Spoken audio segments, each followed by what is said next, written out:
Let's talk about character introductions.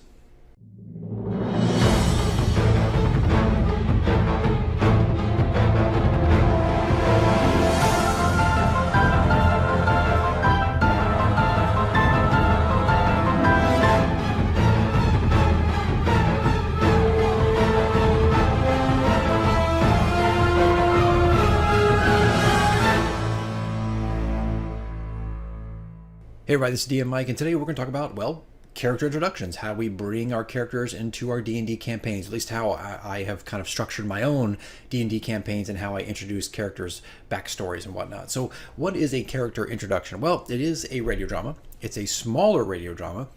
And basically what it does is it takes background of your character, whether your player has given you some background information, whether it's a couple pages or it's just this is what I think, blah, blah, blah, just a couple sentences. But what it does is it takes the character's background and the concept of the radio drama and brings them together.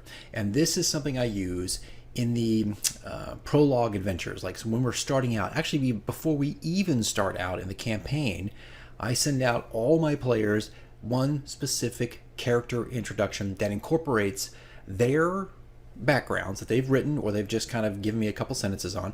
In addition to that, I mix in my own DM flavor. You know, the foreshadowing and the tone of the adventure is built into the character introduction. And these are very short. They're only like a minute and a half to maybe 2 minutes and 30 seconds. They're tiny and they're far more simple. Right? So if you've been watching the Holy Dragon Queen campaign diaries, there's quite a few here. There's a lot of radio dramas I've put out. Matter of fact, there's a 10th one coming that's 8 minutes long, 8 minutes and 10 seconds. So they're getting bigger.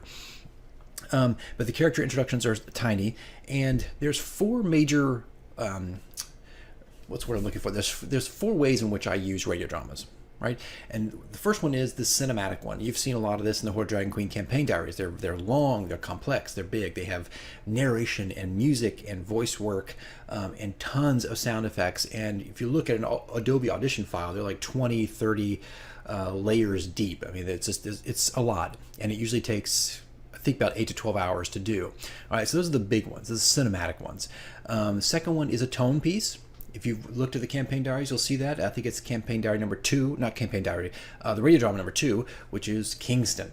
Right? And it just sets up Kingston, and it these particular radio dramas just kind of have a little bit of narration, ambiance, and music. That's it. They're like 3 or 4 layers deep. They're not complex at all. And they take about an hour or so to do, sometimes even less, depending on how well things are going that day.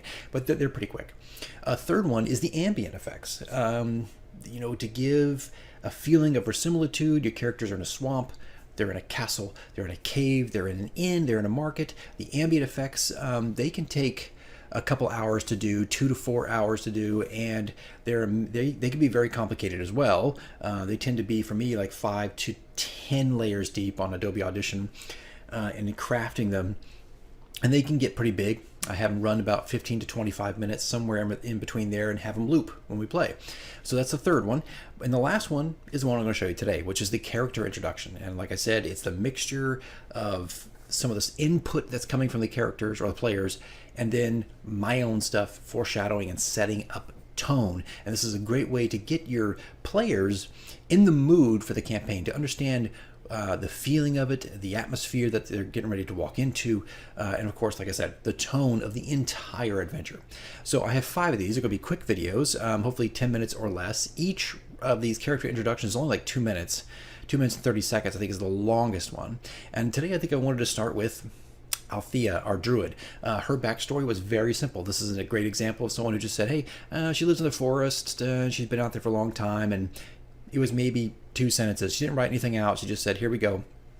This is what I think. I was like, okay, took that and I ran with that. And because of that character interaction and some things I had done on some previous adventures, it kind of spawned the idea of her finding the Fae and them, coming together, and of course set up the rest of the adventure.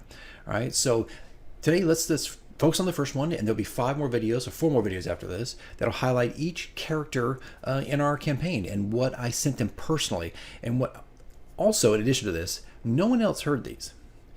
When they were sent out to individual people through email or through private message, whatnot, and it was theirs to listen to. Some of these things had unique information in them. It's another clever way of doing this, but no one else heard them. So when they all got together, they all had objectives, they all had the tone, they all had little unique secrets that were going on and things that happened to them. So when they did get together, the characters got together, there were things to talk about, and that no one knew other people's bits of information. So it just created some intrigue. Just a simple thing. Anyway, so here, let's go ahead and listen to Althea's, and then after this, we'll wrap it up and move on to the next 4.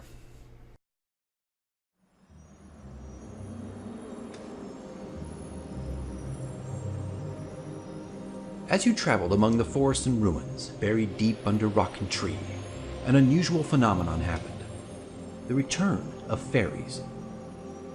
It was slow at first, with only a few flickers of light that whipped through the forest at startling speed, your keen eyes never quite able to get a clear view. However, all that changed one evening when you almost stepped on one. It was injured with a broken wing, and after much coaxing and reassurance, it appeared, somewhat reluctantly, to accept your aid. You were able to heal most of her wounds, but her broken wing was still barely functionable, so flying was rather difficult, and at times, impossible. Because of the rescue, she has stayed by your side and has become fiercely loyal. Like most fairies, she has a temperament and can be easily offended when she's not treated with respect. One morning, you woke up with her sitting by your face on top of a pile of stones, and on the stone was a ring she had crafted over time. These rings are rare and unique and bond the fairy to their vassals. It is a lifelong commitment and not to be taken lightly. She identifies herself as Cricket, though her true name has been forgotten since a bout of amnesia has affected her. Through both of your travels, you have each discovered a strange sickness occurring deep in the woods. Trees blackened from the inside, fawn and boar being butchered, with many of their carcasses picked clean and stacked into large piles of gore. Statues that once resided peacefully in the woods now defaced and shattered, and tracks of what appear to be large masses of troops moving secretly through the canopy of trees. Nature is groaning. Something has become unbalanced. An edict of watchers has been placed over the realm, demanding that those who have discovered acts of evil or peculiar phenomena report their findings to the Archbishop Keegan in the royal monastery at St. Baraxis of the Forest. It is there you and Cricket begin your journey.